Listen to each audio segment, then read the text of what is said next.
You know what this is, don't you? This is voodoo. Nonsensical research and experimentation. Witchcraft. You don't believe this, do you? The cult is full of superstition and mysticism. We're scientists. All this talk of scientific explanation. It's sinful, that's what it is. It's your imagination, I think. My imagination. It's not, I tell you. Here, I know what it is. It's here. Probably Cursed. Welcome, Probably Cursed listeners. For Curseometer testing today, we talk about alien visitations during the year of the Humanoids. But before that, we talk about a very famous haunted house up for auction, a man who claims to have the remains of a Bigfoot, and what happens when airport security finds human remains in your luggage. I'm Probably Cursed host, Cheryl. And I'm your Probably Cursed host, Chris. And this is the day after Halloween, so hope you all had a great Halloween. Even though we're recording this like way in the future of Halloween, I know Chris and I had a great Halloween. It's true. Mm-hmm. We are actively preparing for Halloween at the same time as recording this. For our listeners who don't know us very well, we're actively preparing for Halloween starting in August typically, so it's been a couple months.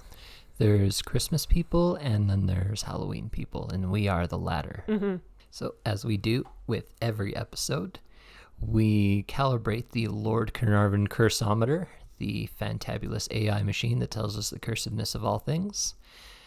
Before we give it the main topic, we calibrate it with stories from recent news articles, just to make sure everything's working properly.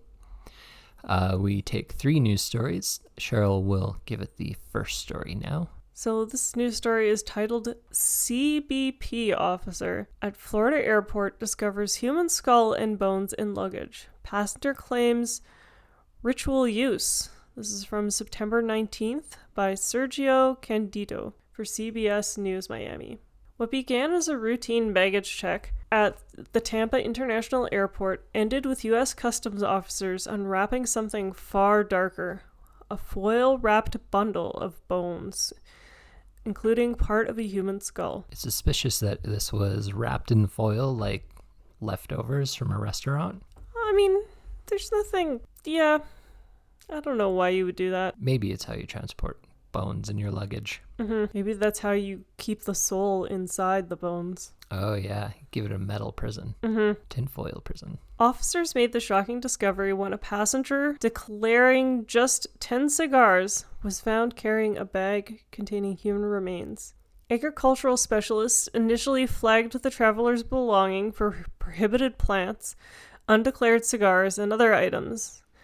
Inside a foil-wrapped duffel bag, officers discovered bones, including part of a human skull. The passenger told CBP that the human remains were for ritual use. Customs and Border Protection Director of Field Operations Carlos C. Martel emphasized that the case highlights the unpredictable nature of international travel inspections. At the Customs and Border Protection, we never know what baggage may hold, but smugglers should know that we'll always have a bone to pick, he said on a post on X. Very punny, Martel. Well done, sir. I hope he listens to this podcast. Mm-hmm. The Center for Disease Control and Prevention require specific documentation when human remains are brought into the United States, depending on whether they are embalmed, cremated, or if the person died from an infectious disease. You can't just get on an airplane even if your body is dead without papers. That is correct. You need identification. Mm-hmm. Because what if zombies attack in the air? That's right. In most cases, a death certificate stating the cause of death must accompany the remains, along with official export and import clearances. I wonder what they thought what diseases would be on the bone that you could still get now, though. Yeah. Something to think about. Salmonella? Radiation poisoning? Oh, that's why it was in aluminum foil. Oh, yeah. It protected from the radiation. Yep. Federal rules also require that non-cremated remains be shipped in leak-proof containers to prevent the spread of potential pathogens, even when infectious disease is not listed as the cause of death. Public health agencies warn that blood and body fluids, may pose risk to handlers. Yeah, you don't want to get that on your hands and, I don't know, get an itch in your eye or pick your nose. But it was just bones. Like, I know CDC is like, hey, this could have been dangerous, but I don't know. It's bones. Maybe it's a slippery slope thing. Maybe. You let one guy slip through with bones, and then other people are like bringing bones with a little bit of gristle on, and then later on everyone's flaunting the rules. That's fair. Thanks, Cheryl, for that news story. I will input the second news story titled Searching for Bigfoot at the 2025 New York State Fair. This is from August 22nd by Steve Featherstone for Syracuse.com. Bigfoot is real. And for the price of admission to the 2025 fair, you can see his dead body. Bigfoot's preserved corpse rests in a plexiglass and plywood coffin on the first floor of the horticulture building. That seems like the wrong place to keep him. He has nothing to do with horticulture. Yeah, at least I don't think big feet plant crops or Nope, or not raise that I'm aware flowers. of. Yeah. The exhibit, run by Charles Snake Stewart, is decorated like a basement from the 1970s, the period of peak Bigfoot hysteria. Wood paneling, mood lighting, spooky soundtrack, and William Shatner on TV talking in grave tones about Bigfoot from a script Stewart paid him to read.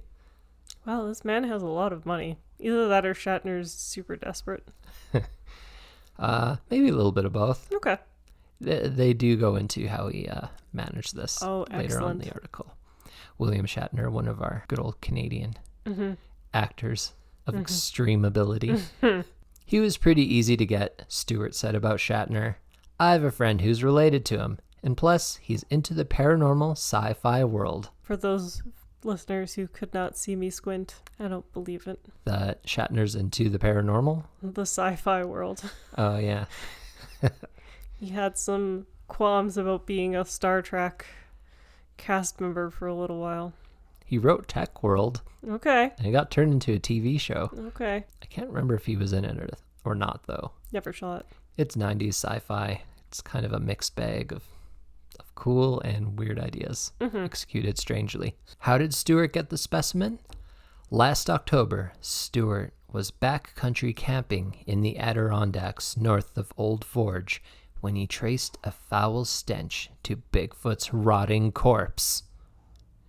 He took Bigfoot's body to a garage in Saranac, where his friend, who dabbled in taxidermy, gutted the creature. Months later, Stewart drove his disemboweled Bigfoot to Rochester to air out at his uncle's house. Now Dak, as Stewart has nicknamed him, is on public view for the first time at the fair. Stewart wants to raise enough money to have the body scientifically authenticated as a Neanderthal human hybrid. So, wait, if he doesn't get those results, he doesn't want to fundraise anymore? I'm confused. I guess so. Because, I feel like there would be scientists that be like, yeah, I mean, we'll test the hair for you, but if it doesn't come back as Bigfoot, then what? I also feel like those scientists are going to be like, where are all the organs and Yeah, the bones and the blood? And the rest of the tissue. this is just a pelt. Uh-huh. The proper Cornell DNA lab has already dismissed what I'm saying, Stewart said, but I went through their veterinarian lab, and those lab results, Stewart claims, show that Dak's DNA is mostly Neanderthal. He didn't have the lab paperwork with him to show, but he's thinking about releasing the information before the fair ends. He's hiring a graphic designer to make fake records. It's true. You gotta make some snappy graphics to go with those records. That's why he had it on display. He needed to make money to hire the graphic designer. We'll just do it as we go. Yeah. More than anything, Stewart said he'd like to prove wrong all the so-called Bigfoot experts calling him out as a fraud. Because I'm the big dog, he said. I got the Bigfoot, and they can talk, but I'm the real deal. I'm the real show. I'm looking forward to that, and also proving my ex-wife wrong. Searching for Bigfoot, it turns out, can be hard on a marriage. Stewart's ex-wife didn't even like to camp, so it was probably doomed from the start. But for now, he and his 2 boys are enjoying the ride. I told them you're going to be carny kids all summer, he said, so I think they're excited. I don't know if I feel sorry for his ex-wife or relieved that she got out of that before anything went too crazy. Although I wonder how she feels about her kids being stuck as carnies all summer. Maybe she's okay them just getting job experience. Maybe. But yeah, who knows? It's a good conversation starter. It's true. You would definitely win two truths and a lie all the time. Imagine putting that on your resume. That'd be pretty fun. I was a Bigfoot remains handler for the New York World's Fair. Yep. Right, that is the second story. Cheryl will feed in the third and final news story for calibration. Okay, this story is called Trick or Treat, the Conjuring House listed for auction on Halloween. This story is from September 6th by Sarah Gurnelli and Eli Sherman for CW39 Houston. The Rhode Island farmhouse, made famous by the Conjuring movie, has been listed for auction on none other than Halloween. The antique homestead in Burrillville? Okay. The antique homestead in Burrillville has been listed on the auctioneer website under Mortgagee's foreclosure auction, which is typically a public sale where a lender sells a property because a borrower has defaulted on their mortgage payments. This antique farmhouse has become famous for historical, paranormal sightings and activities, the auctioneer wrote on the listing. The property, which includes 8.5 acres of land, sold last in 2022 to Bale Fire LLC for $1.5 million. The company is controlled by none other than Jacqueline Nunez. Our old friend. Yep. This is, I guess, an update. An update and a story all together in one. A self-described medium who has faced a litany of issues in the town over the past year. After purchasing the property, Nunez transformed it into a tourist attraction where people could come, visit the property, exploring for spirits, and even stay overnight for a price. But the problems started bubbling up last year when Nunez fired her employee after she said the ghost of the farmhouse's 19th century owner, John Arnold, told her that the manager had been stealing. John Arnold, you be squealing, bro. Not cool. The firing spurred a legal fight over back pay and resulted in former workers coming forward alleging they had also faced issues working for Nunez. Burrillville officials then revoked Nunez's entertainment license last November, saying there were issues with the property along with her application with the town and her interaction with local police. Nunez, however, refused to cancel trips to the property that had already been scheduled, which ultimately left many visitors in a lurch and scrambling to recoup funds after spending hundreds, sometimes thousands of dollars to visit the property.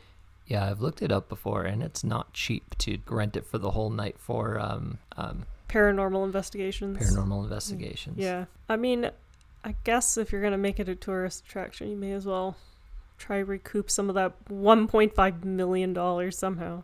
Yeah, on like a 300-year-old house. Yeah. Nunez also had personal disputes with Ghost Hunters TV star Jason Hawes, who ended up filing a police report alleging Nunez was harassing him and his family. The latest development is that the home is heading for auction. However, this will likely come as welcome news to comedian Matt Rife and YouTuber Elton Castee. The two friends recently purchased the Connecticut home of famed paranormal investigators Ed and Lorraine Warren and have been pushing to buy the Conjuring house. It would be cool to have our own haunted museum in Ed and Lorraine Warren's old house. Oh, yeah. Yeah, it's already all set up. We might have to build an extension to it over time, but it will work. Mm-hmm.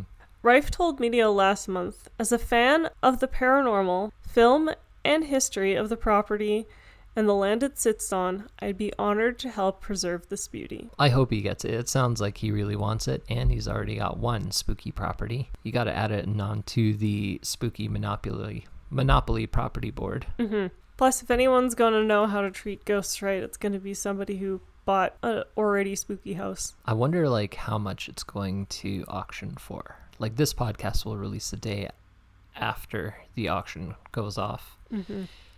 So we'll know by then. But like, imagine how much having the previous owner having gone insane drives up the value of the house to haunted house collectors. Mm-hmm.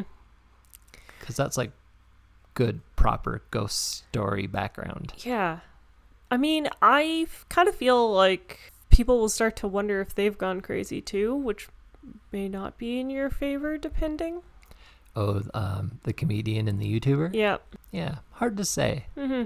They're more in the entertainment biz, so That's fair. I think for at least a little while, your eccentricities can come off as more entertainment for people and won't be troubling for a while. Let's hope so. Well, I wish them the best of luck. Yep.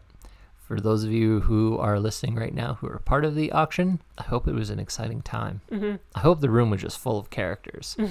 There'll be food and drink and ghosts, and perhaps even a few murders.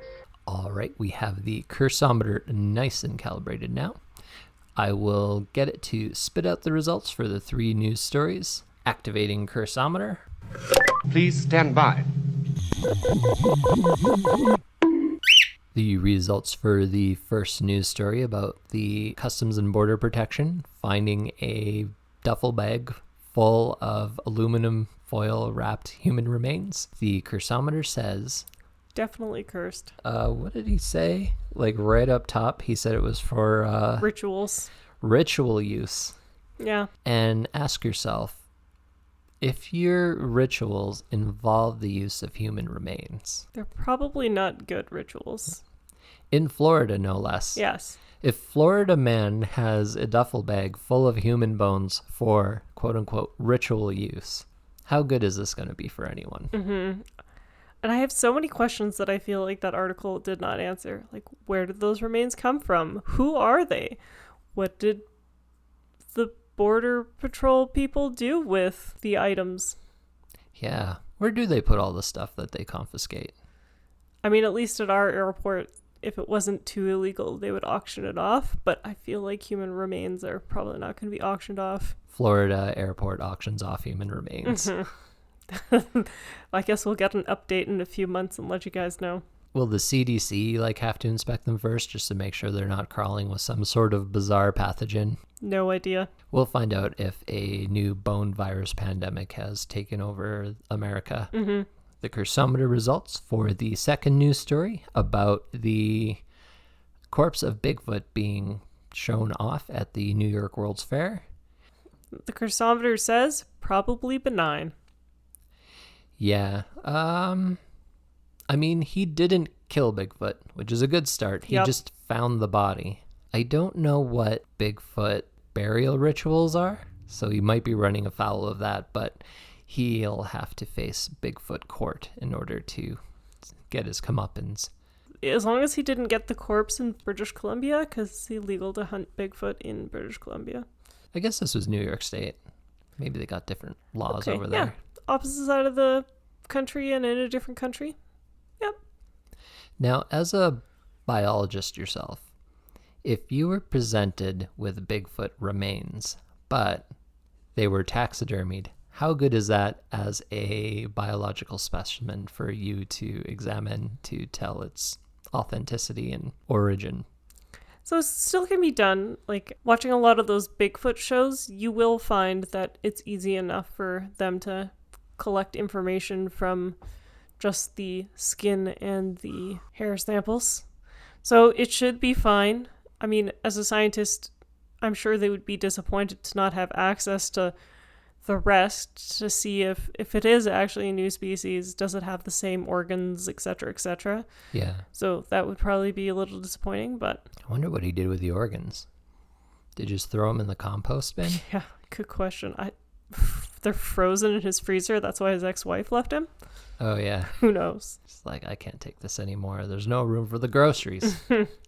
And the results for the Conjuring House going up for sale at an auction because the previous owner could not or would not pay the mortgage anymore. Cursometer says Probably cursed. this house is going up for auction under very suspicious, maybe somewhat sinister circumstances. Who knows what will happen to the next owner? I guess once this comes out, we'll see, at least hear what happened on day one. Mm-hmm. To be fair, as we mentioned earlier, if anyone should have a haunted house, it should be the people who already own a haunted house, because they should know how to do things right. So they got the bona fides. Yeah, I don't think that there's anything wrong with people who own spooky properties owning more spooky properties. I mean, that's what your plan and my plan are. It's true. We will look at your career and imprint on it and use it ourselves. That's right. We will buy up all the spooky properties in Edmonton, of which I think there are 4 or 5. And I think all but one of them are probably way outside of our price range. Yes. But that's fine. We'll see where life takes us. Although we didn't win that last lottery ticket, so there's been some setbacks already. That takes us to the end of the calibration phase of our episode. Before we go into the main topic, we're going to make a little detour into the Probably Cursed Museum and Gift Shop to talk about the artifact dropping today.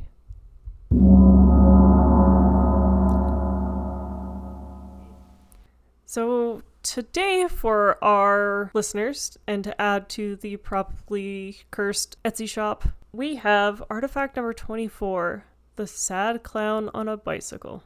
This is a very creepy item, even just to look at. Yeah, it's kind of unsettling. I took a picture, as I usually do with most of our cursed artifacts, to see if the photo develops correctly, because one of these times it's not going to, and we're gonna have another piece of evidence to add. The camera is gonna burst into green flames and then melt into a puddle with the sounds of shrieking filling the air. And then we'll know it's for sure cursed. We'll need to have a second camera taking a photo of the first camera. Yeah. But in this case, what Google told me is that this doll is from the 1980s. So I could only find a couple of them online. There aren't really that many. It's kind of got like a black, its head is painted black on the top, and it's got blue eyes with like a teardrop on its face. It kind of looks like a gang sign, if I'm being honest. This is a gang clown. That's a gang clown. And it's wearing a white, I'm trying to think what these things are called. Like a jumpsuit? Yeah. Okay. Like an Elvis suit? Yeah. So it's wearing a white jumpsuit with 2 black pom-poms down the front. The bicycle has like a stand holding it up, so it's kind of sideways. It's like riding on almost like a penny farthing. Yes. Bike. With one giant wheel in front and then a tiny wheel in the back. And to make things even weirder, its feet are twist-tied onto the pedals. He's trapped, forever pedaling. Yeah. He will continue to pedal till the end of time. If you would like this creepy clown on a bicycle for your very own, and we know you do, you can head on down to our Probably Cursed Etsy shop at probablycursed.etsy.com.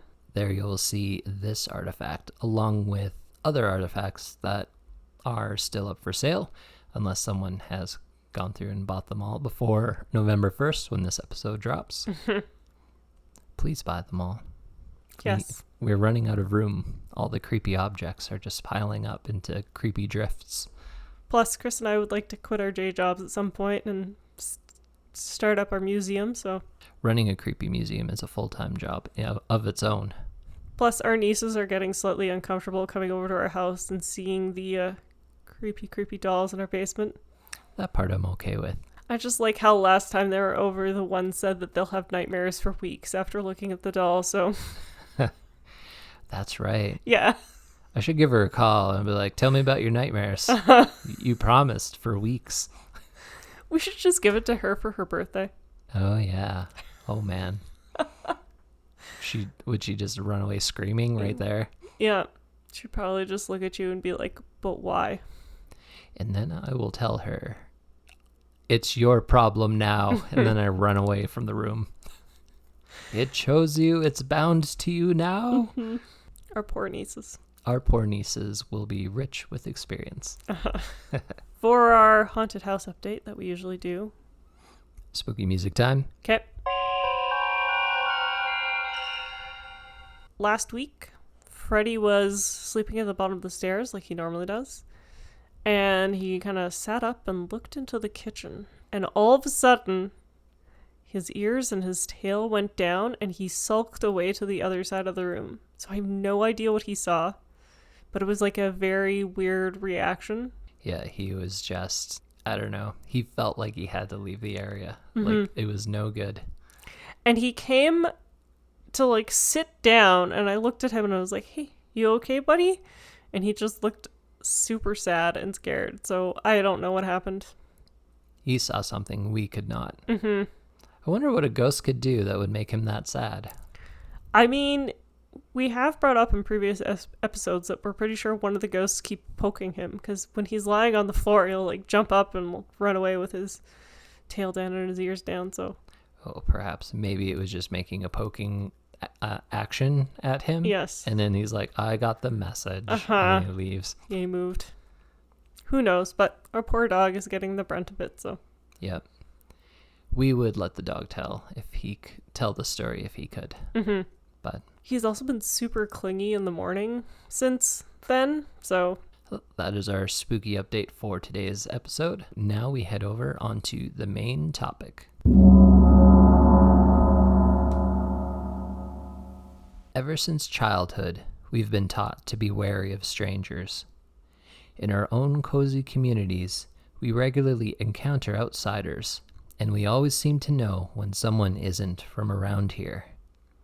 But in the latter half of 1973, outsiders from a place or places from far beyond visited our world. Today, I'm going to speak about the year of the humanoids. Aren't we all humanoids? We are. Okay. To sort of define humanoid, it's sort of the shape. So 2 arms, 2 legs, a head on top. Okay. So that is the humanoid form. There's names for, like, I don't know if Freddy's like a canoid form or something. I mean, he's a quadruped, but... Yeah, but like somewhat more dog shaped. Okay. Because like birds are bipeds, but they're not humanoids. Right. Because I guess their heads are on the front and their tails are in the back and their back is on the top. Would humanoids classify like monkeys and gorillas? Yep. Okay. Yep.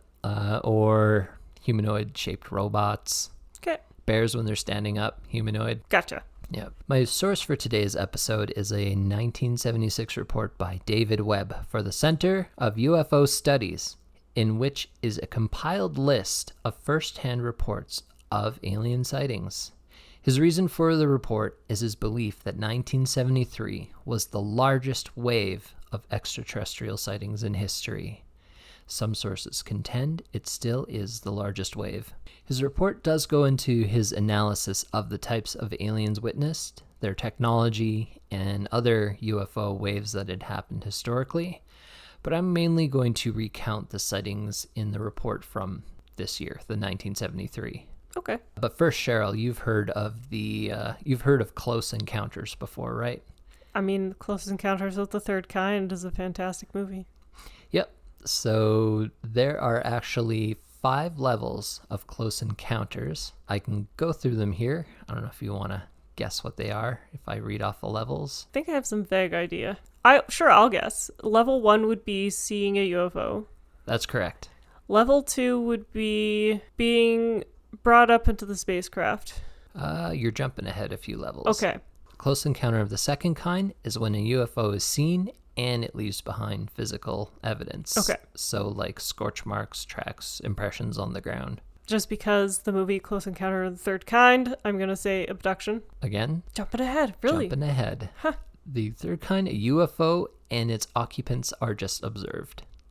All right. So a lot of the stories from this report are of the third kind, but there's also kinds of the fourth kind and fifth kind. Okay. So the fourth kind, witnesses communicate with the occupants of the UFO by normal or telepathic means. And the fifth kind, that's where all of your alien abductions happen. Well, then why didn't they call that movie Close Encounters of the Fifth Kind? I don't know the history of it. The current scale is actually an expanded scale that only went up to 3 in the first place. Okay. So originally it was just a 3-level scale. Okay. And then someone else was like, well, you kind of got to separate all of the actual encounters you have with the aliens after you see the UFO. That's fair. So they decided they would have one where it's like you just communicate with the aliens, and one where the aliens take you out for a little late night probing. Take your samples, maybe make an alien-human hybrid baby, all that good stuff. That's fair. Okay, I get it now. So yeah, the report has stories that cover all of these to some degree, and there's a lot of stories in the report, so I won't cover all of them, but I will talk about the more sensational and entertaining ones. Let's begin. So in Joffstown, New Hampshire, a couple were awakened by a brushing sound against their house. They went to look and saw 2 self-luminous 4 to 5 foot tall beings in their backyard. They were wearing silver suits and silver boots with little upturned toes. They had oversized pointed ears, dark egg-shaped eye holes, and large noses. One held a flashlight-like object, while the other one picked things from the ground and put them in a silver bag. The family dog was ordered to attack them, and it obeyed, making some lunges at them, but then walked back and lay down on the kitchen floor whining. Oh, it sounds like our dog. This is exactly what would happen if our dog encountered aliens. Yeah, 100%. Although there's part of me that says so they had green faces in silver suits with upturned toes. Yep. Sounds like a Christmas elf. Oh, maybe. Maybe it's the elf on the shelf. Yeah. Stealing things from their backyard. Yeah, who knows? I guess they got summer jobs. Mm-hmm. Another story in Ashburn, Georgia. A woman was driving on the interstate when her engine, brakes, and steering quit. After she had pulled the car to the side of the road, a small metallic man appeared. It had a bubble dome head with rectangular eye openings. The head moved like a robot. From the elbows down, the arms were narrow and wrinkled like a chicken's legs. It moved around the car and disappeared. Afterwards, her car engine billowed smoke, and the hood became intensely hot. Yeah, the image now, at least for me, once you said chicken legs, is I imagined it as a silver chicken with rectangle eyes. But you said humanoid, so I guess that doesn't count anymore. Maybe it's a chicken standing very up straight. Mm-hmm. In Sydney, North Carolina, over the course of a week, there were a series of reports of a monster with large, red, glowing eyes, gray face, long hair, pointed ears, and a hooked nose. It was dressed in a brown shirt and black pants and had a small brown cap on the head. It walked with a limp and one hand was missing. It was said to leave no tracks and to leap 50 to 60 feet in a single bound. It had a metal medallion on its chest, which was said to be used for communicating and disappearing. I'll mention at this point that a lot of these stories don't really have an ending. It's just the sightings, so...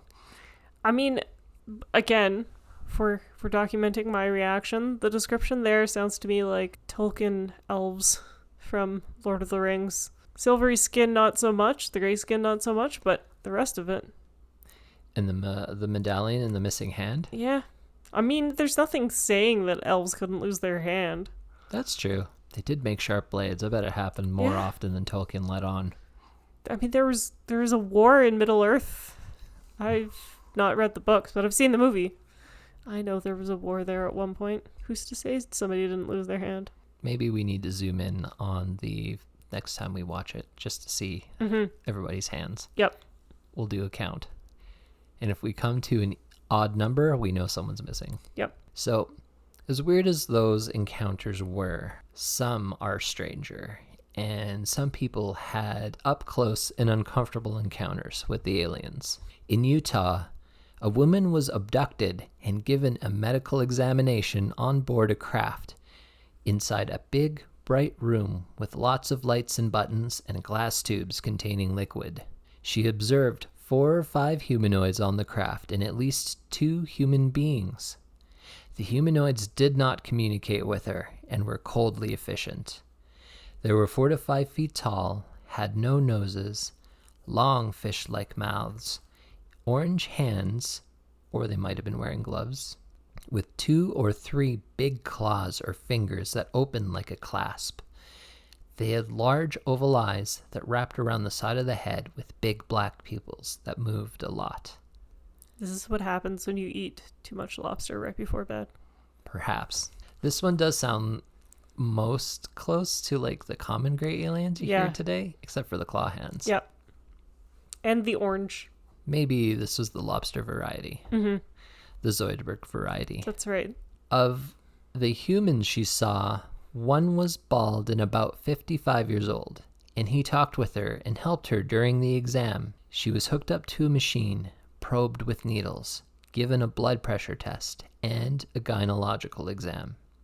At the end, they gave her a shot to make her forget. But I guess if she's in the report, the shot did not take. Yep, apparently not.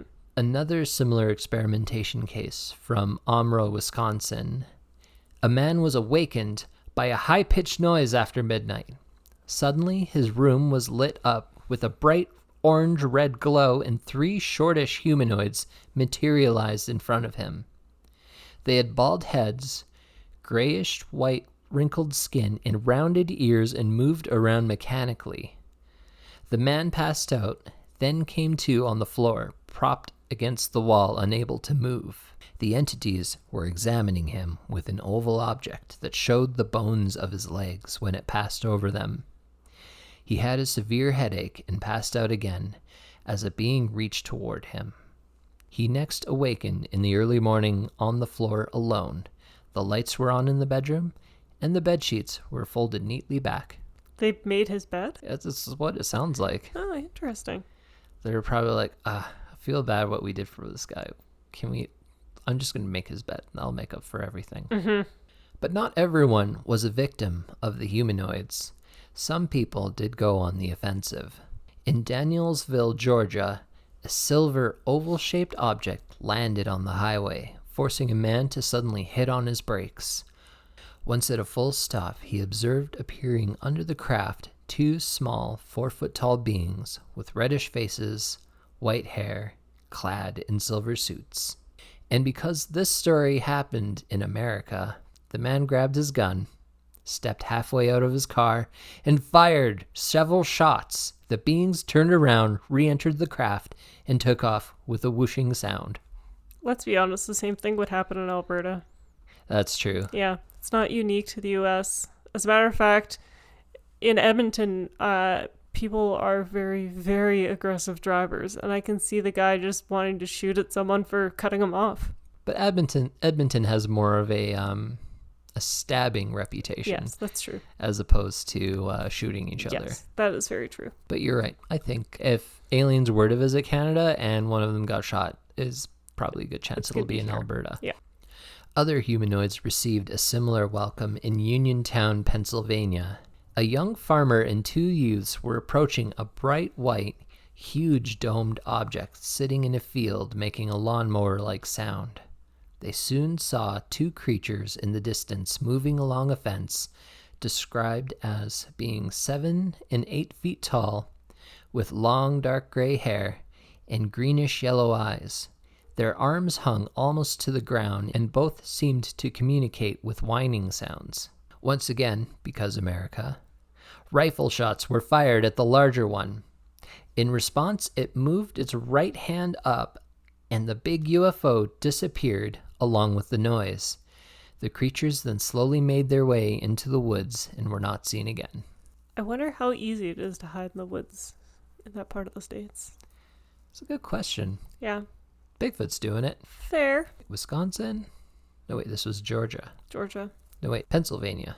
If you live in Pennsylvania, tell us how easy it is to disappear in the woods when you're 8 feet tall. Yeah, I feel like never to be seen again. I don't know. It'd be hard to hide. I guess it's at night, but maybe they crouch. Yeah, maybe they sent the craft to go do something else, and then they took off running, and they just had the craft pick them up someplace else later. One can only hope. Once we do make contact with the Greater Galactic Federation, we'll be able to get the other side of the story. I Hope so. This will be the first thing I ask about. Yep. Now, most of the stories are from America, which is pretty acceptable. This is where the UFO study group was located, where the man is from. But similar events were occurring worldwide. There's stories from Quebec here in Canada. There's also some stories from Colombia, Australia, the Netherlands. But there are a couple stories from France that were particularly dramatic. The first from Draguignan, France. France is the easy part to say. Mm-hmm. 4 youths in 2 cars drove up a small mountain to investigate a UFO seen earlier by a friend and his girl. But on their way, instead of the UFO, they encountered a being silhouetted all in a diffuse white glow. As it approached the youths, it was joined by 3 more similar creatures. They were wearing one-piece suits with a waist-high red light and wore square helmets with luminous rectangular eye slots. One of them wore a gas mask with a veil covering the face. Their gait was slow and mechanical, and they conversed with each other with modulated whistles. The youths tried to drive away, but a powerful white light beam affected the cars' ability to drive. As the beings reached the 2 vehicles, they swung one of the cars sideways across the road and back again. The other car was shaken as it sat parked on the road. All the while, the youths could feel heat and smelled the scent of burning. So they got hazed by aliens, I think. Maybe a bunch of teenage aliens just trying to pick on people.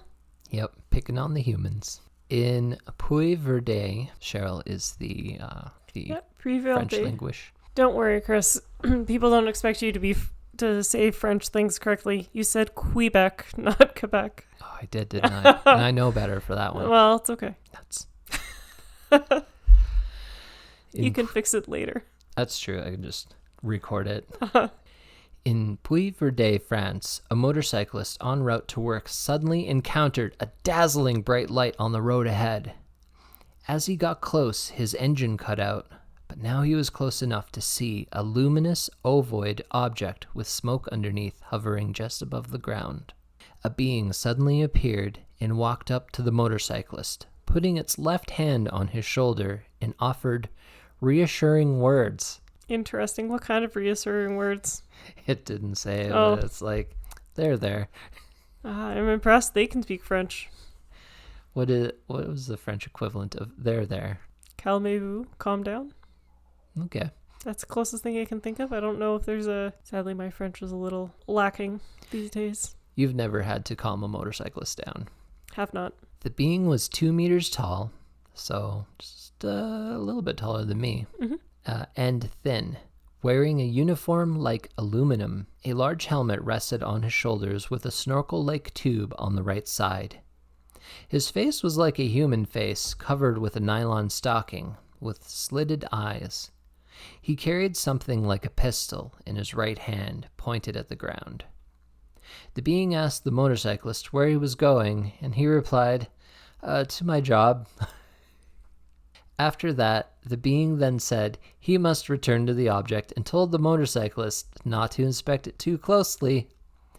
Once the being was back inside, it rose vertically with a sound like a swarm of bees, then moved off horizontally. The motorcycle then again started normally. That shows just how little the aliens know about people. If you tell a person not to do something, 100% they're going to do it. Yeah. Don't look at my car, man. Yeah. I'm looking. So those are the most dramatic sightings. But there are plenty of other weird ones, like in Watauga, Tennessee. Circular copper-colored UFO hovered just off the ground while a 6-foot being reached out of a doorway and tried to grab 2 children. It had 2 claw-like hands and blinking eyes. At least 6 other reports of UFOs came from the same area on the same day. Wow. So they're just trying to grab kids. That's not fair. I guess if you wanted a specimen, you grab the little ones first in case you're worried you can't handle the big ones. Still not fair. In Athens, Georgia, a student at the university witnessed a vague purple craft nearby her housing. From it emerged a being with tentacle-like protrusions about the head and hands of 3 or 4 fingers. It had several odd objects that it wore on a belt and appeared to take readings with them. The being completely ignored the student during the 30 minutes it stood there until it left in the vessel. What did it do, though, for those 30 minutes? Just I guess it was just taking readings. picking up some rocks?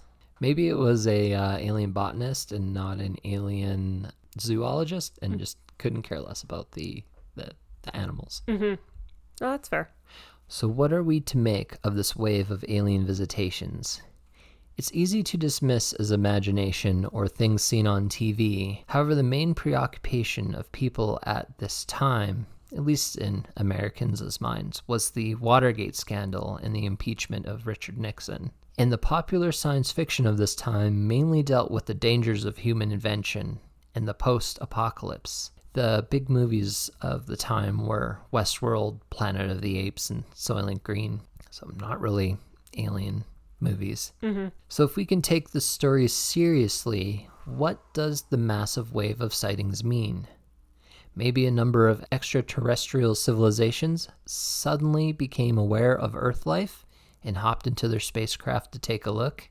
Maybe grab a few human children pets to take back. That's right. It might explain the variety of appearances of the beings and their spacecraft. And as for the cessation of visits, except for the commonly seen variety of gray aliens ever since then, perhaps there's an embargo now? Mm-hmm. Maybe we're now in a preserve. Who knows? But at least for now, we can have the cursometer tell us the cursedness of the 1973 year of the humanoids. Activating cursometer. Please stand by.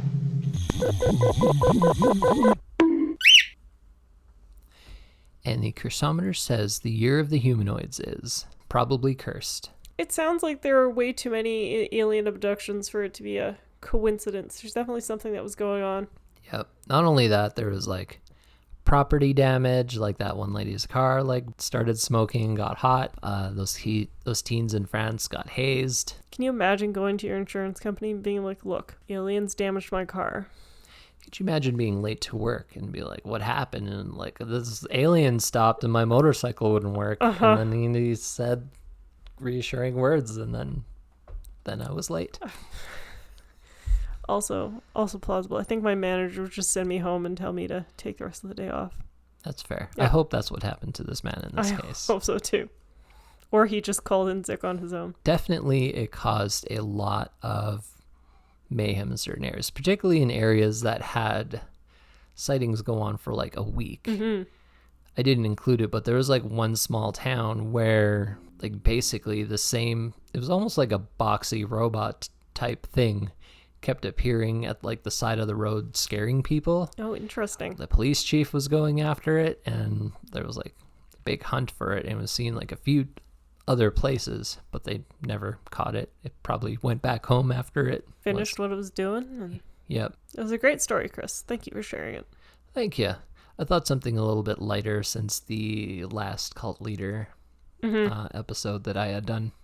Yeah, it's a little dark. Yeah. When I first heard of this, I thought it might have just been one species of aliens visiting Earth and causing all sorts of mayhem. I didn't realize it was Multiple species. Yeah, all different kinds with different appearances of shapes and sizes. I thought it was quite interesting and quite entertaining.